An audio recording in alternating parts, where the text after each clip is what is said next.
Hello and welcome to Codified Lounge. My name is Gaurang, and in this video we are going to talk about CSS selectors. We are going to continue right off where we stopped in the last video, and we are going to go through some interesting CSS selectors that helps us create efficient and manageable style sheets. And for anyone new to the channel, this video is part of a series called Web Development Fundamentals, where we talk about web development concepts which in a very beginner friendly way. So if you want to check out the whole series, the link is in the description. And now without any further delays, let's get started.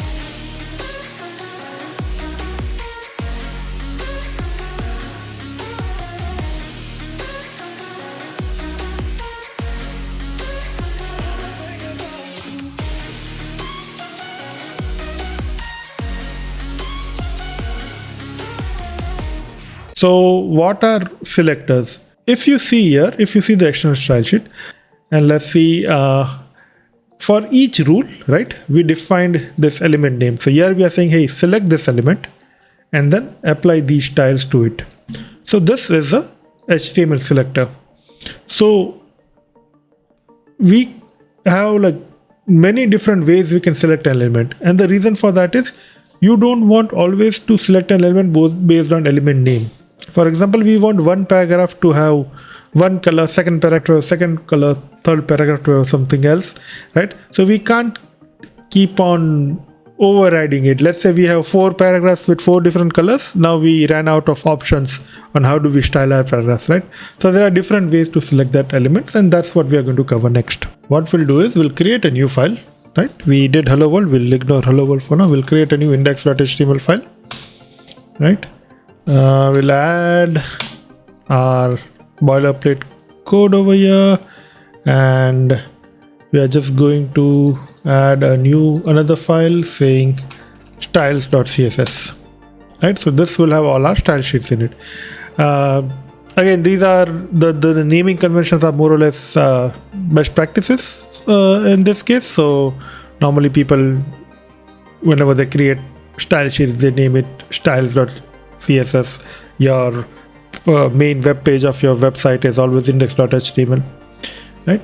And let's try and do something fun instead of just blank simple examples. Let's do something fun. Let's see Nick Fury came to us, and Avengers, you know Nick Fury, right? He used to carry on a file of all the Avengers. And he said, like, that's very dangerous. So why don't you help me with a website for Avengers initiative? So that's what we are going to do. We're going to create this superhero website for Nick Fury. And we'll try to see how can we create this web page, which is very useful to Nick Fury, all the heroes and everything, right? So we'll just start with something simple, just as a fun example. So Avengers initiative, right? Let's link our style sheets so that we don't forget. Styles.css. Again, we created this HTML head element called link, right? We said the relationship is style sheet, and we in the href section, which basically points to the location of the style sheet, we gave styles.css. Let's also use all the semantic tags that we learned last time, right? So first is the header, right? We always have a header on the top of the website, and we'll just say h1, and we will say Avengers initiative, yeah. And then we'll add more elements and add more styles and learn about more selectors as we go forward. So the very first selector that I want to talk about is the universal selector, right? So what universal selector does is it basically selects all the elements that you have on your web page, or that you will eventually add on your web page, right? So that is nothing but a star. Star represents universal selector, and you can do this, right? Or opening curly braces and closing curly bracket, and then you can give your style. So you can say, let's say background color, again light gray. I don't know why I always like light gray background colors, right? And if you let's start our server again.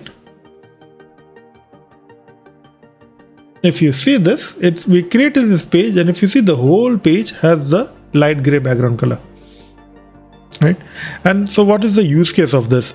So normally you don't want to apply styles. Let us split this so we can see both at a time, right? This looks good. So on the right is on our style sheets, over here is our HTML page.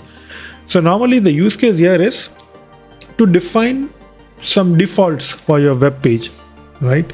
So let's say you want to make sure that the font across your web page is same, that you are using some different font here, but you want to make sure that all the elements have the same font. Now you don't want to define font for each element, for paragraph, for header, for heading 2, for list. You don't want to define font for each element. So what you do is you give this universal style and say, hey, this is the background color, and apply it there. Oh, sorry, this is the font, and apply it there. That way any element that you create in future, it will have the same font. So we'll give a quick example of that. I can say color, and let's say red, right? So this sets the foreground color, and if you see, this Avenger initiative is red because of the universal rule. Even if I add another paragraph, right? This website is for Nick Fury, right? If we have that paragraph, the paragraph will also have the red foreground color because we define the style over here universally, right? So oops, let's just comment this out because we don't want to add universal styles. It will be confusing in right now since we are still learning selectors, but going forward we can use that for our web application, right? Next, let's talk about element selector, so which we already saw that. So let's select H1, right? Oops, okay. So again, what we are doing is this is the element selector, right? We are saying the element is H1, right? Again, opening curly braces, closing curly braces, and then we are giving it a style. So we'll say color red, background color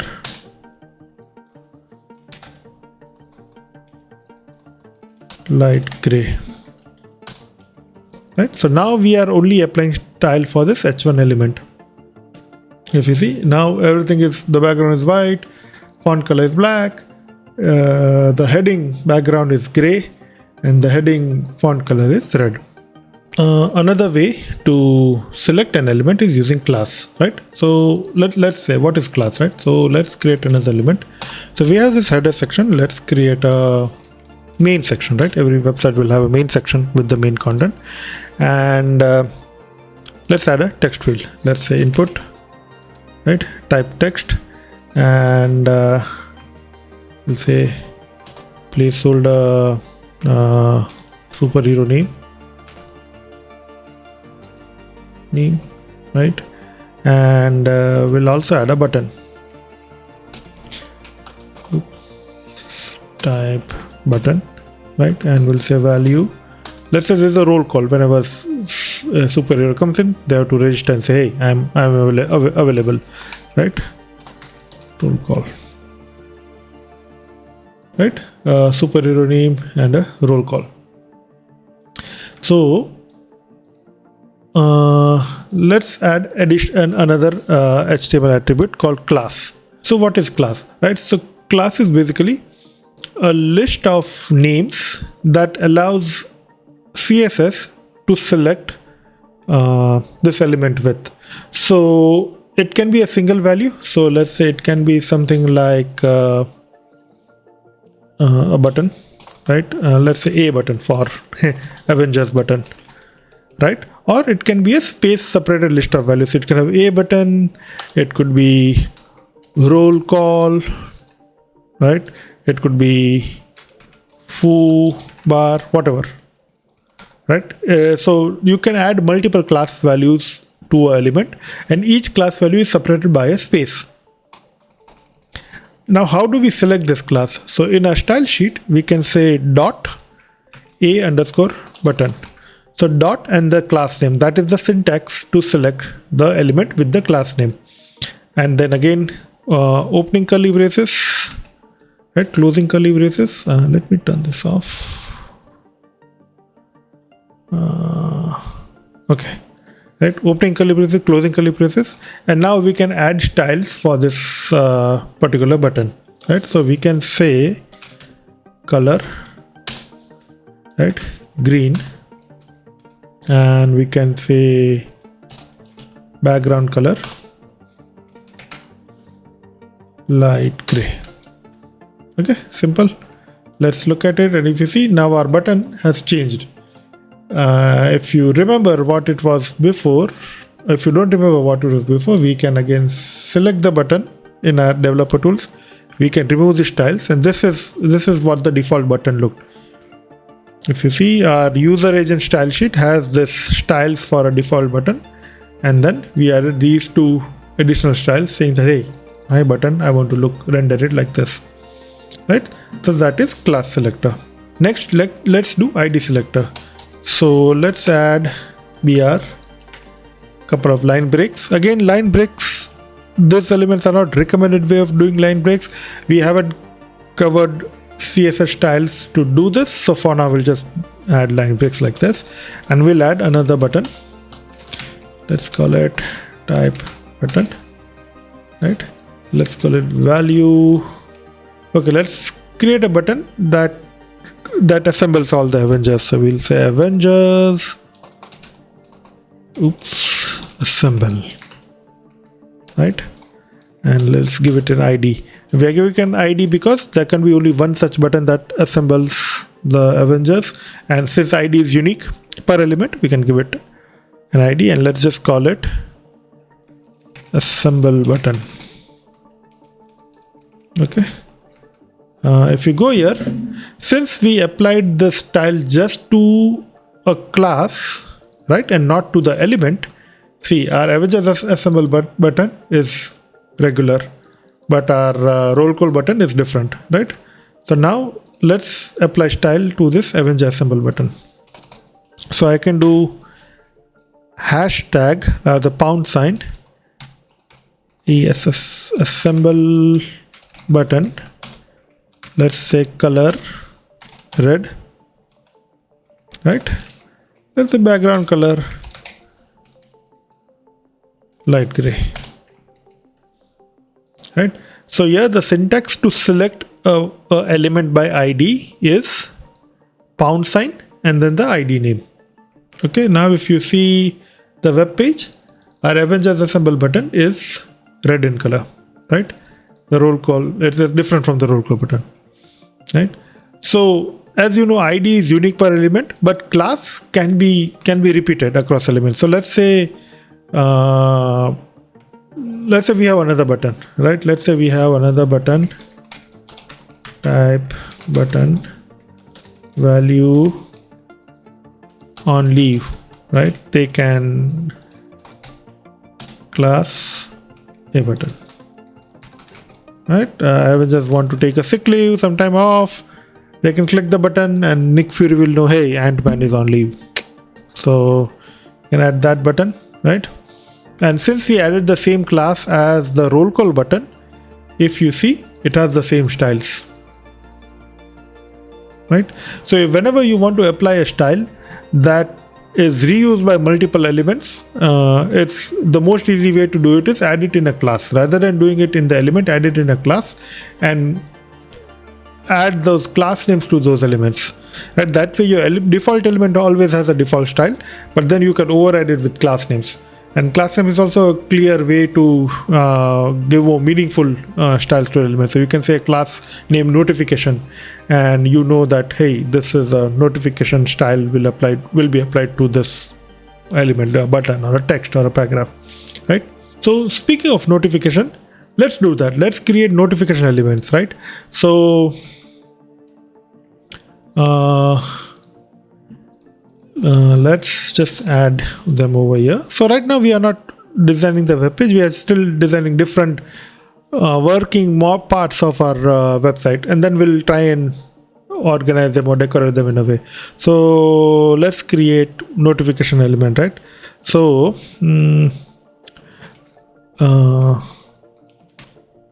right? Let's create this aside element. If you remember, aside element is anything that is other than the main element, right? Something that could be additional info regarding the web page on the side. In this case, we are going to use it as a notification or a browser, not a browser notification, but a web page notification that you sometimes see on the top right corner, right? So we'll use aside element for that, right? And in that, we'll just add a span tag for the actual text and say this is a warning, right? And same way we'll create one for error, oops, whenever something goes wrong, and one for info whenever we just want to info them, right? So let's create class warning. So this is just to show an example on how we can use class names smartly. Error and info. Okay, and so by the way, it's not necessary that when you give a class name to a class attribute to an element, you have to have a style in the style sheets. No, you can just have a class name, because class names are also used by JavaScript. You can select an element using class name in JavaScript. So you don't have to have style sheets. Similarly, if you define a style for a class in CSS, even if there are no elements that have that class name, it's okay. The website is not affected by it. The browser doesn't consider that as an error. It just ignores it during rendering, right? So let's add a dot warning class, right? We are selecting it by the class name, and let's say background color yellow, right? And then if you see this, we have a warning class with background color yellow. Let's say color, we can keep the color black only, right? Because black looks good on yellow. Yeah, that makes more sense. Same way, let's create error, background color red, right? We might want to select lighter version of red here, because that will be too dark, right? And dot info, background color blue. Same way, lighter version of blue, weirdly light version of blue, but whatever. This looks kind of info-y, right? Yeah, this, right? Normally there are web standards, we can find out the exact colors later on, but for now this is good, right? Now let's say I want to add some more styles to it, right? I want to add font weight bold, right? Basically, again, we are going to cover fonts in more details in future, but for now, what font weight bold does is it makes your font bolder compared to regular font, right? So if you see now, it's bold, right? If you see a regular other font, like the placeholder, the button name, it's regular. This is bold because it's a warning info. We want to make it like pop out, so we keep it bold. But if you see, we had to repeat it in all these three classes to make sure that all three kind of notifications are bold. So how do we avoid this repetition, right? In any kind of development, not just web development, any kind of software development, there is a principle called DRY, do not repeat yourself, right? So we want to minimize the repetition, because the more you repeat this part for, let's say, just the notification, the more it becomes harder to maintain. Tomorrow if someone says, hey, we don't want bold font weight, we want italics font, right? Then you have to change in all the classes, right? So the best way to do that is you can define another class. Let's say we defined a notification class, and move the font weight over here, right? And then we remove it from all three, and then in the classes, like I said, classes can have multiple values. We just say, hey, this is the notification. Now if you go, it still behaves as expected, but now we have this common style in this common class, right? So that kind of gives an idea on when to use classes, when to use ID selectors. So next, let's talk about attribute selectors. So, but before we do that, let's create a navigation panel, right? So each website has a navigation panel. So let's create that. Normally it's around near the header. So I'll just create a now, right? And nav stands for, it's a semantics HTML tag for navigation. And let's create a unordered list over here, right? So this is an unordered list of links that takes you to different web pages, right? Let's create a link element, and let's create an anchor tag with href index.html. So the same page, and we call it home. So every web page is, if you see there is generally a home icon or a home button, you click on it, it takes you to the main web page. So we'll call that home. Let's create another one. Let's call it missions, right? And lowercase missions.html, right? So if you want to see the missions, you click on that. We won't care about creating these links right now. Where we can create it later on when we think about the whole website as it is. For now, we'll just add some placeholder code per se, right? Next, let's add, I don't know, updates, right? Updates.html. So any newsletter update, blah blah blah. Next, sign up, right? Maybe new heroes want to come in and sign up. They can do sign up.html, right? Next, let's add research. So all the research for Avengers initiative is done through this tab, and you can do https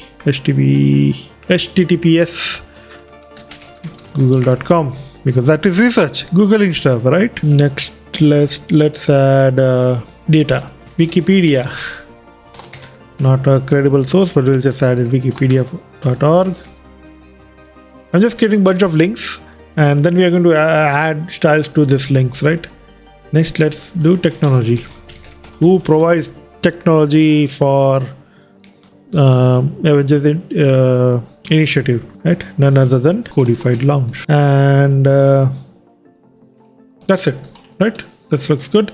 Let's quickly look at our website, right? We have all these links in our navigation. Now let's add styles to it. So like I was saying, like in order to select these elements, right, there are many different ways. So we covered element selector, we covered class selector, we covered ID selector. Let's talk about attribute selector. So what is attribute selector? As name suggests, it allows us to select elements based on the attributes. Let's say we want to style this one. Let's say we want to style an anchor tag for the home link, right? So how can we do that? We can say, hey, I want an anchor tag, right? So that's the element. But in square brackets, we can say what kind of element do we want, right? So we want an element which has a href which is equal to index, right? So what this does is it basically selects anchor tag which has index in its value. So in this case, it's just index, right? We can also say, hey, which has index.html in its value, just to be more specific.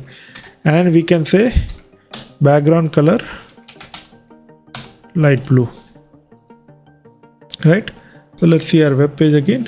And if you see, the home is now selected. Home is now, it has the background color light blue. So in this case, since we are using star equal to, right, it would also select any HTML element with other than index.html. So for example, if I do this, let's say I create another link. If I do my home. If I say my underscore index.html, right? Since index.html is part of the href, it selects that. And if you see the web page, even the my home is highlighted, right? So we might want to define an exact one. So we can also do this. We can do again anchor tag, href. This is the attribute key, like which attribute do we want to match by, equal to, and let's say missions.html, and we'll say background color green yellow, right? So here we are saying, okay, exactly match missions.html, like select the anchor tag where href matches missions.html and apply the style over there, right? So now if you see this missions.html, it has green, light green, or whatever the color is. You can also do create links based on certain part of the anchor tag. So let's say let's add our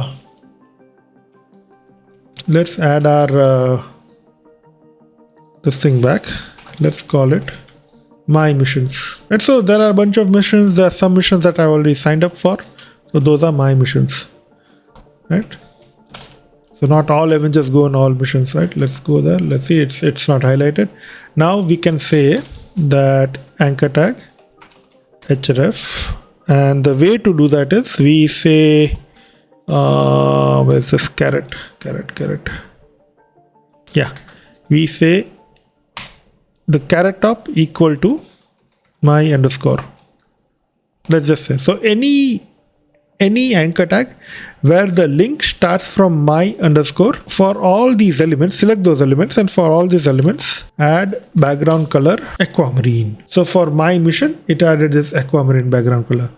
So now any customized web page, let's say we add my updates, it will automatically add aquamarine over there. So we can also try that out. Let's add this. Let's say my updates,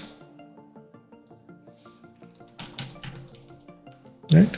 If you see, it automatically did that aquamarine because this selector, right, it applied over here. It saw, okay, find all the anchor tags where hr starts with my underscore this and apply this style to this, right? So it started applying style based on the rules we defined over here. We did that for this. So we can also combine multiple attribute values. So let's say we have these three URLs, right? So we want to differentiate different styles for URL that ends with org, right? But we also want to style all the external URLs. So we say, hey, href, right? Let's say we say, hey, the URLs that start with HTTPS, those are external. Give background color red, because there are external links. We want to warn them that, hey, you are clicking on external link. Right? Give light red. So it's already light red.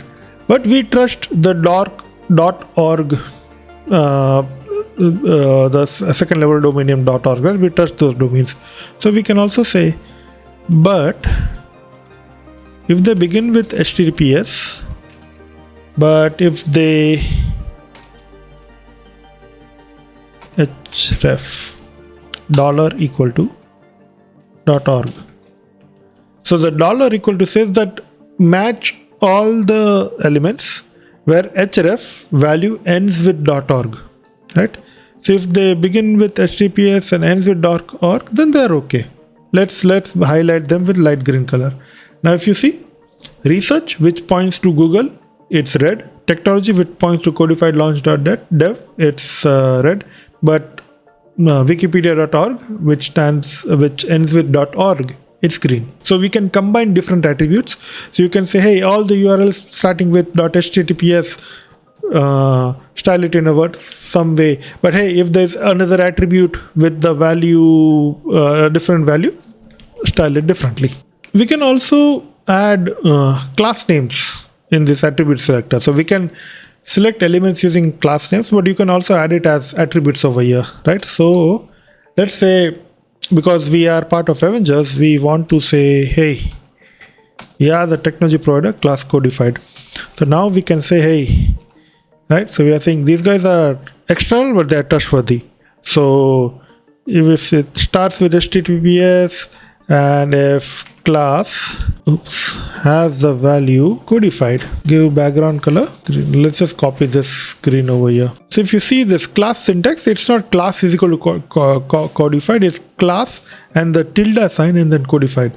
What this means is basically this tilde sign is equal to is used for any attribute that can have multiple space separated values. So we are using it with class, but basically we can use it with any attribute that has space separated values. So now if you see our web page, we changed the background color for technology to green from red, right? So those are some of the attribute selectors. Now we just gave a few examples that are related to anchor tags, but then attribute selectors can be expanded to input element attributes, list attributes, any HTML elements that has attributes, right? So it's a vast list of selectors. We cannot cover all of them right now, but this gives you an idea. So tomorrow, if you end up selecting, creating any input, you can explore attribute selectors to override styles for those particular inputs, right? Next, let's look at one example of Boolean attribute selector. So let's take this example. Let's say we have this input type text with superhero name, right? Let's say this is a required field. So anyone who comes here, right, they have to fill in their username. If you remember, Boolean attribute is an element attribute where we don't have to assign any values. If that attribute name is present, that means it's true. Boolean is either true or false, that means it's true. That means if required is present, that means this input value is required, right? So we can extend the attribute selectors for those as well. We can say input, which is the element, and we can say required, right? So any input which is required, just add background color to red, right? I'll just put a lighter shade so the text is visible. Now if you see here, our input over here has a red background color. Next, let's talk about grouping our selectors. So let's say we have a paragraph, right? And let's just say Avengers Initiative is a mind-blowing initiative from the minds of Nick Fury. The name was Captain Marvel's idea, right? So we have these two tags which define some text for our web page, right? We have these two tags over here in the bottom. Now we want to style them. We want to give same styles over there, right? So we want to group our CSS together. So the one way to do that is we can say p element comma span, right? So here we are saying that select all the elements that match these two selectors. One is the paragraph and the span selectors, and apply this style to those. So we'll just say color blue, right? And maybe a nice shade of blue, maybe this blue. Let's see. Yeah, see, it changed everything to blue. And we'll say background color light gray. I like light gray everywhere. So that's this. Again, it's a comma separated value, so you can add more selectors to this as well. So you can also add literally you can say let's do one thing. Let's you can add class names to it. So I can also say comma dot notification, right? And if you see this, it added gray background to all the notifications, right? So, and why did it add over here?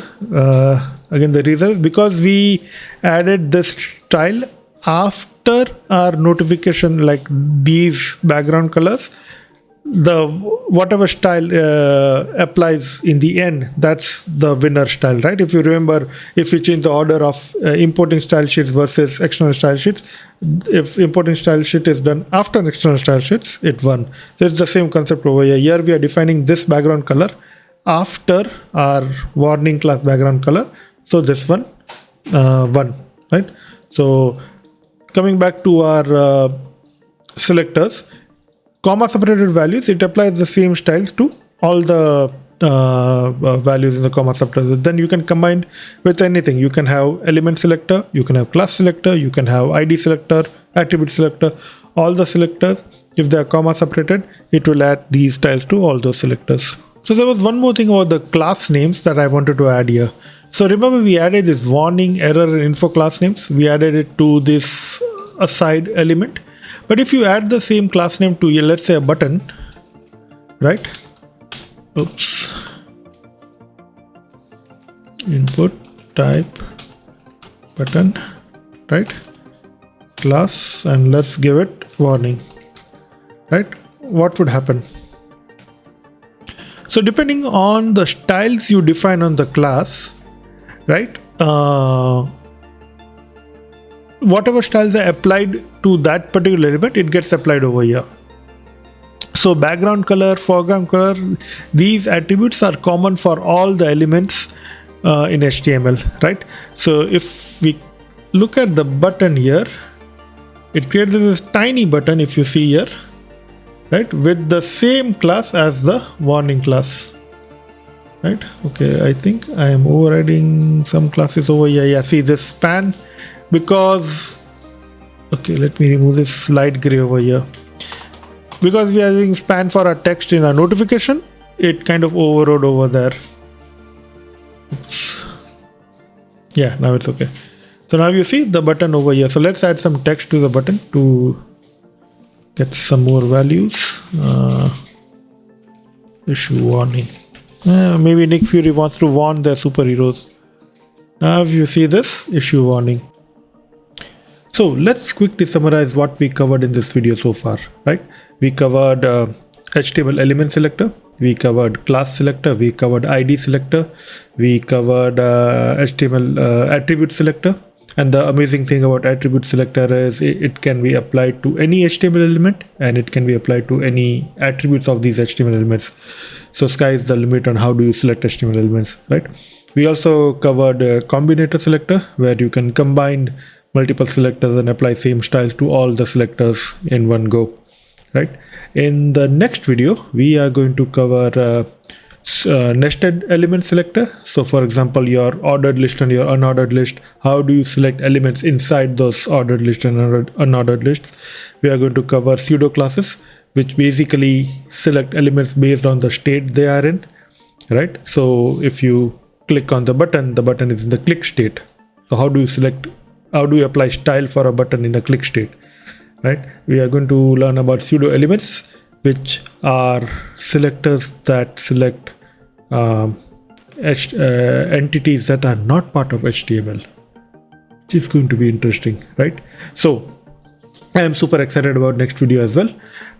If this video was helpful, please consider liking the video and subscribing to the channel. It really helps me with the video, and it really helps me growing the channel. And hopefully I'll see you in the next video. Till then, adios, take care and stay safe. Bye.